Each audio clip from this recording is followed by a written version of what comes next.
Welcome to 451. We're talking League Two. Matt Holland is here, the Ipswich and Charlton legend. Stop calling me a legend. He's filling in for Ian Wright. And Karl Bates, our League Two journalist / expert, is here as well to shed some light on some of the things that we will be talking about. Oh, we've got loads coming up. Jeremy Kyle took the team talk at Southend, believe it or not. Port Vale went from administration to promotion. Unreal. And what about AFC Wimbledon? Hats off to you, boys. Indeed. First, excuse me, we're going to go to Barnet. We're going to talk about Barnet, a club close to your heart, I believe, Karl. They are indeed. You are a fan. They have been, I was going to say finally relegated, which is a bit harsh, actually. Although there seems to be some... Yeah, exactly. Well, they were, you know, on the edge for a while, and they've gone down. Edgar Davids is in charge, but will he stay in charge? That is the question. I mean, at Sixfields, 5 o'clock, queue of journalists, we were all trying to find out would he stay or not. And to be fair to him, just a straight bat. He looked literally straight down the camera and just said, got to talk to the chairman, discuss it with him, and we'll take it from there. I mean, I never thought he'd manage League Two. So will he manage Conference? I can't see it, but I couldn't see him managing League Two either.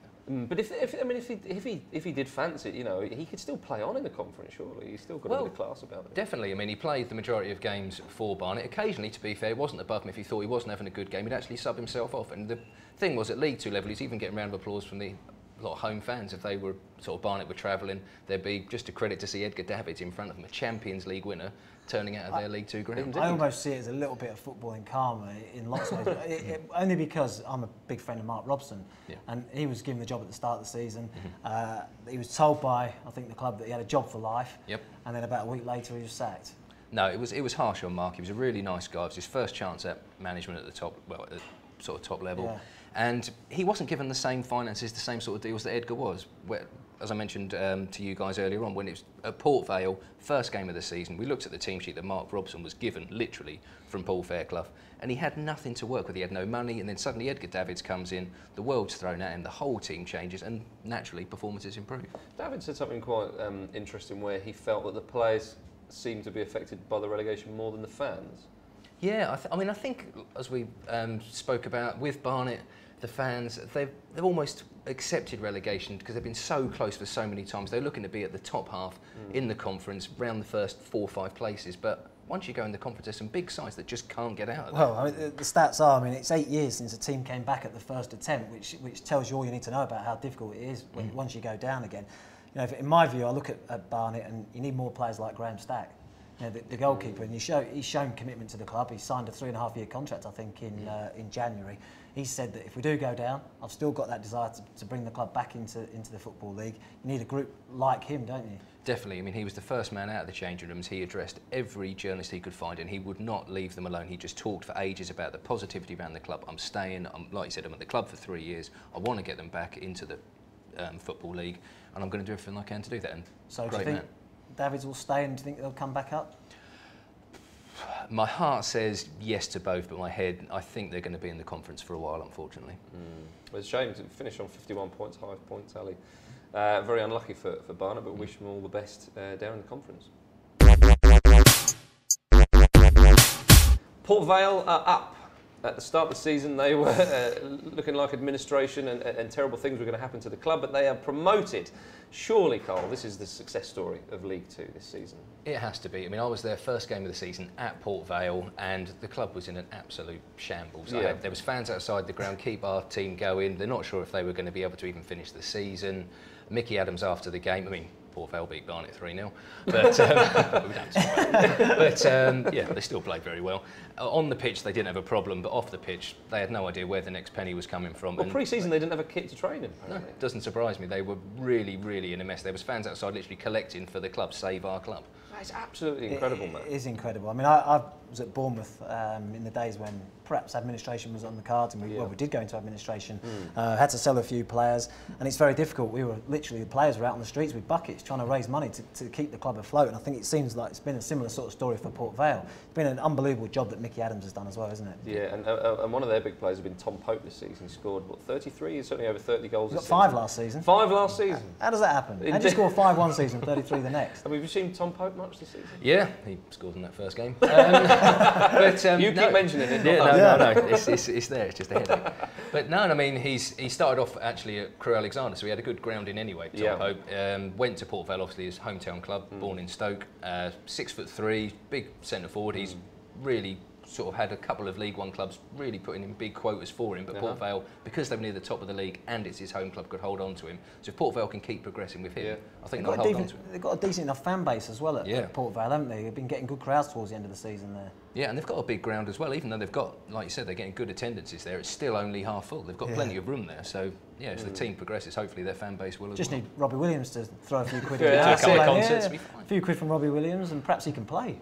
Yeah, who knows? He might as well. Apparently he could in his heyday. Is that right? Oh, of course he plays in the charity games. He plays in the charity games, yeah. They are, Robbie. Get involved. Get involved, Robbie. But good stuff at Port Vale. Nice to hear a success story. We often talk about clubs, you know, in financial difficulties and all the rest of it. So well done to Port Vale. Well, we asked you on Twitter, what is the one thing you'd like to change at your football club for next season? And here are some of your thoughts. At Daniel_Ashley says, consistency. I'm sure everybody would like a bit of that. Burn Albion haven't put a good run of performances together this season. Well, they've done all right, haven't they? Burn Albion. I mean, Gary Rowett, old teammate of mine, in charge as well. They've had a decent enough season, haven't they? Yeah, the problem for them has been their home form's been fantastic, but their away form has really let them down. Right. So if they've had a couple of home runs together, they've had good results there, they want to take it into the away games. And they were two different sides when I've seen them play. At home, very, very good, but away, fragile, especially at the back. Any time you got on top of them, fell apart. There you go. Carl, we've got one for you here, I'm afraid. Mark Hager, he says, I would change what happened on Saturday. No guesses which club he supports. That was Barnet, back to Barnet again. Yeah, I can understand that, but it's as we mentioned earlier on, it's a culmination over the season with Barnet. I mean, personally, if I could change one thing with Barnet, it would actually be their location for next season. I mean, Barnet fans all know that the team's it's moving to the Hive. It's a fantastic stadium. It's got great facilities there. Brazil actually trained there before their game against England because it's that good. Right, the problem is it's just outside the borough. So Barnet losing their identity a bit because they're actually now going to be just in Harrow. It's not by much, but with a team with such a small fan base anyway, Arsenal on the doorstep, the last thing you want to do, especially getting relegated to the conference, is move just outside the borough. So wish they could change that. Pick it all up bit by bit, brick by brick, and put it back in the borough. At Tobias Brown 78, he's an Oxford fan, he says, one thing I've changed is to build the fourth stand missing at the Kassam at the stadium. Makes perfect sense. It's a great ground, the Kassam. It's got everything going for it apart from that missing stand. It's ridiculous. You've got three fantastic stands behind the goal, absolutely nothing. And if you're either side of it, you absolutely freeze. It does take away an awful lot from the atmosphere. It really does. I remember when Portman Road was being renovated, and when you take away the stand from behind the goal for the whole of the season, where it's being built for the following year. It's great when it's been built, but for that season, it takes away an awful lot of the atmosphere. So I can understand that. Yeah, there's a bowling alley just behind that actually, which I've bowled in. Really?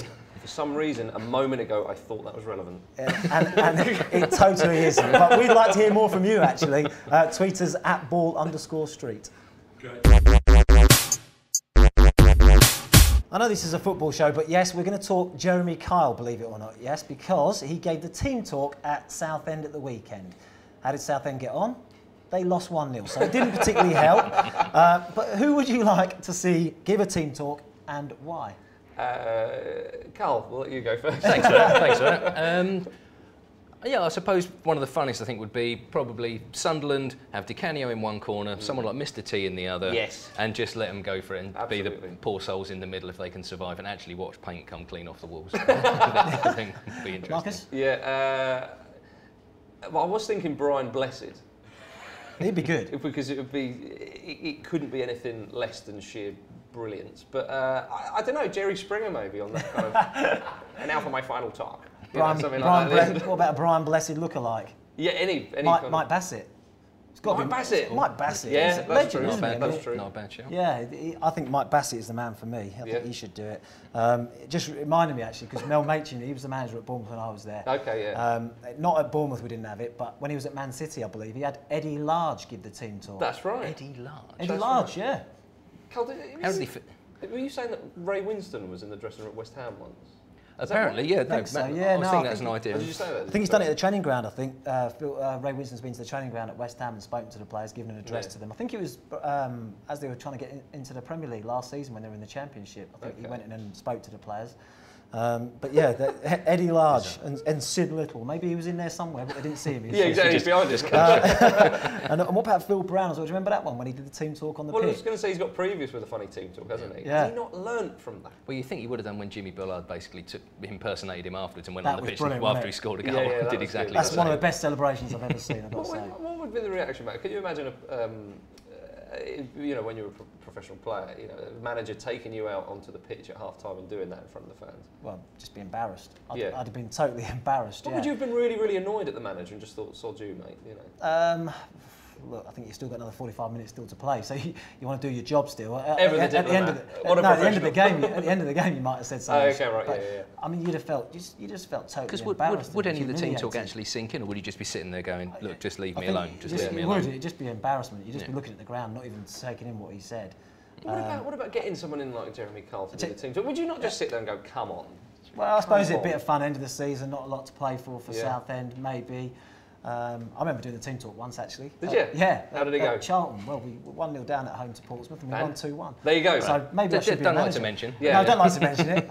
But Matt is available for the team talk work in the Football League. Yeah, no, Alan Kirkby came in and just told us we were all useless basically, and left us to it. So as I was captain at the time, I took the team talk and we ended up winning the game. Nothing to do with me. Nonsense. Nothing to do with me. Very, very humble. Well, there we are. Let's move on to the last section of League Two. Wimbledon had a very nervy finale to the season, chaps, but they stayed up, much to the delight of many a neutral football fan. Carl, were you pleased to see them stay up? I was pleased for them to stay up actually, but not at the expense of Barnet. But no, it's been a fantastic story. I mean, obviously, when MK Dons came in, they decided, no, we still want to be our Wimbledon. Started right at the very bottom. It's been an astronomical rise. They've stayed in the league, which, as you say, everybody wanted them to do. And it's a really good, close-knit family, communal side. They're really... It's a good story. It's yeah, a great absolutely. story. I mean, 11 years ago, Matt, they played their first fixture in the Combined Counties League. You know, they're still in League Two. I know, it is an amazing rise, really. I mean, they did it once before. Yeah. You know, they came through the leagues. That's right. Famous cup win. Crazy gang. Wembley, the crazy gang. And it's brilliant, actually, that some of the old players and managers from the era, from that time, were at the game to watch that match at the weekend. Laurie Sanchez was there, Dave Bassett was there. It just shows how much that club means to so many people. And they've been doing a lot of good work in the community as well. Yeah. Boys and girls teams all the way throughout through, the ages, all the age groups. It's just a fantastic story. So we certainly wish them all the best in their continued success and stay in the division and maybe going on one of those rises through the divisions once more. That would be great, wouldn't it? Nico Lloyd has been in touch and says it shows that fan ownership can work. No matter what happens to a club, rich chairman, players and various problems come. But the fans are the heartbeat of the club, and that's something Winkleburn and MK Dons won't be able to achieve that because they haven't earned anything. We did it the right way, worked our way up. Well, he's pleased. I think you see the benefits of fan ownership in Germany, the way they're run, and the Bundesliga model, how that works.